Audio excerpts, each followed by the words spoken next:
વડોદરાના નર્મદા ઢાઢર નદી કાંઠાના ગામોને તાકીદ કરાઈ છે। નર્મદા ડેમ દેવ ડેમમાંથી પાણી છોડવાને લઈ એલર્ટ જાહેર કરાયું છે। ગમે ત્યારે દેવ ડેમમાં પાણી છોડવામાં આવી શકે છે। ઢાઢર નદી કાંઠાના 36 ગામોને એલર્ટ કરાયા છે। નર્મદા નદી કાંઠાના 25 ગામોને એલર્ટ કરાયા। નદીમાં પૂર આવવાની સ્થિતિએ સલામત સ્થળે ખસી જવા પ્રશાસને લોકોને અપીલ કરી છે। સંવાદદાતા હાર્દિક જોડાઈ ગયા છે વધુ જાણકારી સાથે। हार्दिक, ढाढर नदीमांथी बनी शके के आसपासना विस्तारमां पाणी फैलाई जाए, देव डेममांथी पाणी छोडवामां आवी शके छे, शुं स्थिति? बिल्कुल थी जो दीपा खास करीने बात करीए तो नर्मदा डेम और देव डेम में जो पानी है तेनो फ्लो सतत वधी रह्यो छे अने स्वाभाविक छे के उपरवास में खूब ज वरसाद वरसी रह्यो छे, जेना कारणे जे पानी है तेनी आवक शरू थई छे। त्यारे हवे आ नर्मदा डेम और देव डेममांथी पानी छोड़वानी शक्यताओ जे छे ते सेवाई रही है। त्यारे वडोदराना नर्मदा और ढाढर नदीना कांठाना जे गामो छे तेमना द्वारा आजरोज जे वहीवटी तंत्र छे तेमना द्वारा एलर्ट करवामां आव्या छे। लगभग ढाढर नदीना किनारे आवेला 36 गाम छे अने नर्मदा नदीना किनारे आवेला 25 गामो छे, એટલે કે વડોદરા જિલ્લાનો જે વાઘોડિયા તાલુકો છે તેને આની અસર થઈ શકે છે। તો બીજી વાત કરીએ તો સિનોર, કરજણ, ચાંદોદ, સાધલી સહિતના જે વિસ્તાર છે ત્યાંના જે આસપાસના ગામો છે ત્યાં પાણી ભરાવાની શક્યતાઓ જે છે તે સેવાઈ રહી છે। તેના કારણે જે વહીવટી તંત્ર છે તેમના દ્વારા ત્યાંના જે ગામડાના લોકો છે તેમને અત્યારે એલર્ટ કરવામાં આવે છે અને ગમે ત્યારે દેવ ડેમ છે તેમાંથી પાણી છોડાય તેવી શક્યતાઓ સેવાઈ રહી છે। ત્યારે જે નીચાણવાળા વિસ્તારમાં રહેતા લોકો છે તેમની મુશ્કેલીમાં ચોક્કસથી વધારો થઈ શકે છે। જો આજે પાણી છોડવાની શરૂઆત કરે તો આવતીકાલ સુધી આ તમામ જે વિસ્તાર છે ત્યાં વરસાદી પાણી ફરી વળે, ડેમના જે પાણી છે તે ફરી વળે તેવી શક્યતાઓ જે છે તે સેવાઈ રહી છે, જેના કારણે અત્યારથી જ લોકોને તકલીફ ના પડે તેના માટે વહીવટી તંત્ર સાબદું બન્યું છે અને લોકોને સુરક્ષિત સ્થળે સ્થળાંતરિત કરવાની જે પ્રક્રિયા જે છે તે અત્યારથી શરૂ કરી દેવામાં આવી છે। દીપા, આભાર હાર્દિક જાણકારી આપવા માટે। ઉકાઈ ડેમની જળ સપાટીમાં વધારો થયો છે। તાપી જિલ્લાના ઉકાઈ ડેમની જળ સપાટી 334.89 ફૂટ પર પહોંચી। ડેમમાં હાલ 60,448 ક્યુસેક પાણીની આવક નોંધાઈ છે। ડેમના 22 દરવાજા પૈકી 4 દરવાજા 4 ફૂટ સુધી ખોલીને 46,000 ક્યુસેક પાણી છોડવામાં આવી રહ્યું છે। ઉકાઈ ડેમમાંથી તાપી નદીમાં પાણી છોડાતા નીચાણવાળા વિસ્તારોને એલર્ટ કરાયા। ઉકાઈ ડેમનું રૂલ લેવલ 335 ફૂટ છે, જ્યારે ડેમની ભયજનક સપાટી 345 ફૂટ છે।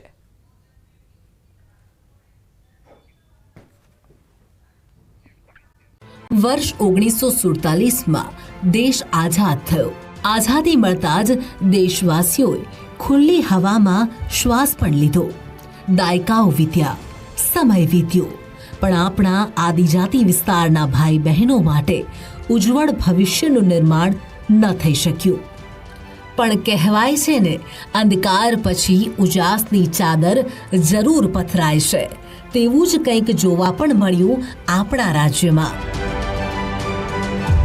તારીખ 7 ઓક્ટોબર વર્ષ 2001 ના રોજ દેશના વર્તમાન યશસ્વી વડાપ્રધાન શ્રી અને તત્કાલીન મુખ્યમંત્રી નરેન્દ્રભાઈ મોદીએ ગુજરાતની ધુરા સંભાળી અને બદલાઈ ટ્રાયબલ વિસ્તારની તાસીર। હોય વનબંધુ કલ્યાણ યોજના કે પછી પ્રધાનમંત્રી આવાસ યોજના, હોય સખી મંડળ યોજના કે પછી સ્કિલ ઇન્ડિયા યોજના, હોય પ્રધાનમંત્રી સ્વનિધિ યોજના કે પછી ખેલ મહાકુંભ હોય। દાહોદ જિલ્લો રાજ્યના પૂર્વ ભાગમાં આવેલો આદિજાતિ વસ્તી ધરાવતા જિલ્લાઓ પૈકીનો એક। અહીં એ મંત્ર સાર્થક થયો છે। વ્યાયામાત લભતે સ્વાસ્થ્ય, દીર્ઘ આયુષ્ય બલમ સુખમ, આરોગ્ય પરમમ ભાગ્યમ, સ્વાસ્થ્ય સર્વા સાધનમ। અર્થાત વ્યાયામથી લાંબુ આયુષ્ય, સ્વાસ્થ્ય, બળ અને સુખની પ્રાપ્તિ થાય છે। બસ આ જ મંત્રને મૂળ સૂત્ર બનાવવાનું સ્વપ્ન જોયું હતું દેશના યશસ્વી વડાપ્રધાન શ્રી નરેન્દ્રભાઈ મોદીએ, જેને સુચારુ સ્વરૂપે આકાર આપી પ્રધાનમંત્રી શ્રીના સ્વપ્નને સાકાર કરવાનું ભગીરથ કાર્ય કર્યું ગુજરાતના લોકલાડીલા મુખ્યમંત્રી શ્રી ભૂપેન્દ્રભાઈ પટેલે। બાળકમાં બચપણથી ખેલકૂદ મેદાનમાં પરસેવો પાડવાના સંસ્કાર સિંચનનો આ મહાકુંભ છે। ગરીબીની કુટીરમાં જન્મેલો દરિદ્ર નારાયણ પણ રમતવીર હોય, વંચિતોમાંથી પણ ઉત્તમ ખેલાડીની પ્રતિભા શોધનું આ અભિયાન છે। ટ્રાયબલ વિસ્તાર એવા દેવગઢ બારિયામાં યુવાનોના કૌશલ્યને ઓર નિખારવા આધુનિક સુવિધાઓથી સુસજ્જ સ્પોર્ટ્સ કોમ્પ્લેક્સનું નિર્માણ થયું છે. તે રાજ્યના તમામ રમતવીરો માટે એક વરદાન સમાન હવે બન્યું છે. इस स्पोर्ट्स कॉम्प्लेक्स में स्पोर्ट्स अथॉरिटी ऑफ गुजरात द्वारा 6 गेमों का आयोजन किया जाता है. उसमें कुश्ती, जूडो, आर्चरी, स्विमिंग, हॉकी और एथलेटिक है. અત્યારના જે ખેલાડીઓ છે એ ગ્રામીણ વિસ્તારમાંથી આવે છે અને ગ્રામીણ વિસ્તારમાંથી આવવા છતાં પણ તેઓ આપણા દેશનું નામ રાષ્ટ્રીય કક્ષાએ અને આંતરરાષ્ટ્રીય કક્ષાએ રોશન કરી રહ્યા છે. 20 એકરથી વધુ વિસ્તારમાં પથરાયેલો આ સ્પોર્ટ્સ કોમ્પ્લેક્સનું નામ દેવગઢ બારિયાના શૂરવીર પ્રતાપી અને દાનવીર મહારાજા શ્રી જયદીપસિંહજીના નામે જ રાખવામાં આવ્યું છે. ગ્રામીણ વિસ્તારના દરેક યુવાનો અને રમતવીરોના ઉત્થાન માટે દેવગઢ બારિયાની આ જમીન તેમણે ભેટ સ્વરૂપે આપી હતી. આજે આ સ્પોર્ટ્સ કોમ્પ્લેક્સ મહારાજા જયદીપસિંહજી જિલ્લા રમત પ્રશિક્ષણ કેન્દ્ર તરીકે ઓળખાય છે. હોકી એકેડમી જે સીઓઈ અંતર્ગત યોજના અંતર્ગત 18 છોકરાઓને ટ્રેનિંગ આપવામાં આવે છે. એમને સવારથી લઈને સાંજ સુધી એમને સવારે મોર્નિંગ સેશન હોય છે, સવારે 6 વાગ્યાથી લઈને એમાં એમને ટ્રેનિંગ કરવામાં આવે છે. અલગ અલગ વૈજ્ઞાનિક ઢબે ટ્રેનિંગ આપવામાં આવે છે અને એમને અભ્યાસ માટે સ્કૂલ કોલેજો પણ સુવિધાઓ ઉપલબ્ધ કરવામાં આવી છે. આદિવાસી વિસ્તારમાંથી આવ્યો છું. વડોદરા ખાતે લેવાયેલ એકેડમી સિનિયરના ટ્રાયલમાં મારું સિલેક્શન થયું છે અને હું અત્યારે દેવગઢ બારિયા પ્રશિક્ષણ કેન્દ્રમાં તાલીમ મેળવું છું. અમે ખેલો ઇન્ડિયા ફર્સ્ટ, સેકન્ડ, થર્ડ એમ 3 લીગ રમ્યા છીએ અને જવાહરલાલ નહેરુ હોકી નેશનલ 2 વખત રમ્યા છીએ. અમને અહીંયા હોસ્ટેલમાં રહેવાની અને ખાવા પીવાની સુવિધા ખૂબ જ સારી રીતે મળે છે. અમને ગ્રાઉન્ડ પણ ખૂબ જ સારું મળ્યું છે અને અમારા કોચિસ અને ટ્રેનર દ્વારા અમને ખૂબ જ સારી ટ્રેનિંગ મળી રહી છે. સ્પોર્ટ્સ ઓથોરિટી ઓફ ગુજરાતની જિલ્લા કક્ષા સ્પોર્ટ્સ સ્કૂલ યોજના અને સેન્ટર ઓફ એક્સલન્સ યોજના ચાલે છે, જેના થકી દાહોદ સહિત રાજ્યના અનેક જિલ્લાના દરેક યુવાઓ અને રમતવીરો વિના મૂલ્યે ભણતર સાથે તમામ પ્રકારની જુદી જુદી રમતની નેશનલ તેમજ ઇન્ટરનેશનલ સ્પર્ધાઓ માટે અથાગ પરિશ્રમ કરી તાલીમ આપવા ઉપરાંત જુદી જુદી રમતમાં સ્પેશિયલ કોચ દ્વારા તેઓ ટ્રેનિંગ લઈ રહ્યા છે. તમામ પ્રકારની સુવિધાઓથી સજ્જ અને અદ્યતન આ સ્પોર્ટ્સ કોમ્પ્લેક્સમાં જુદી જુદી 6 જેટલી રમતો માટે તમામ સુવિધાઓથી સ્પેશિયલ કોચ દ્વારા આ રમતવીરોને પ્રશિક્ષણ આપવામાં આવે છે. इस स्पोर्ट्स कॉम्प्लेक्स में सिंथेटिक ट्रैक है और बाकी पूरी सुविधा है जो लॉन्ग एंड मिडिल डिस्टेंस की सुविधा होनी चाहिए. मैं जब 2016 में आया था मेरे पास 35 बॉयज़ एंड गर्ल्स जूनियर्स थे.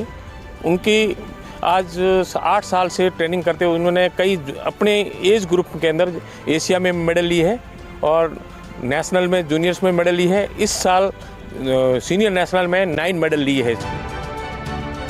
मैं एक इंटरनेशनल प्लेयर हूँ. वर्ल्ड यूनिवर्सिटी गेम्स चाइना में 2023 में मैंने पार्टिसिपेशन किया था. मुझे सीनियर में 4 मेडल है. अंडर 23 में मेरा गोल्ड मेडल है. साउथ जोन यूनिवर्सिटी में मेरा गोल्ड मेडल है. उधर मैंने मेरा पर्सनल बेस्ट किया था 10 मिनट 15 सेकेंड और मुझे उधर बेस्ट एथलीट का अवार्ड मिला है. આ સ્પોર્ટ્સ કોમ્પ્લેક્સમાં એથ્લેટિક્સ, આર્ચરી, જુડો, કુસ્તી, સ્વિમિંગ અને હોકી જેવી રમતો માટે નિષ્ણાંત કોચ અને ટ્રેનર હર હંમેશા તત્પર રહે છે. આ સ્પોર્ટ્સ કોમ્પ્લેક્સમાં જુદી જુદી રમતોમાં પ્રશિક્ષણ લઈ ચૂકેલા રમતવીરો જુદી જુદી રમતોમાં રાષ્ટ્રીય અને આંતરરાષ્ટ્રીય રમતોમાં ભાગ લઈ તેમાં ભવ્ય જીત મેળવી જિલ્લા અને રાજ્ય સહિત દેશનું પણ ગૌરવ વધાર્યું છે.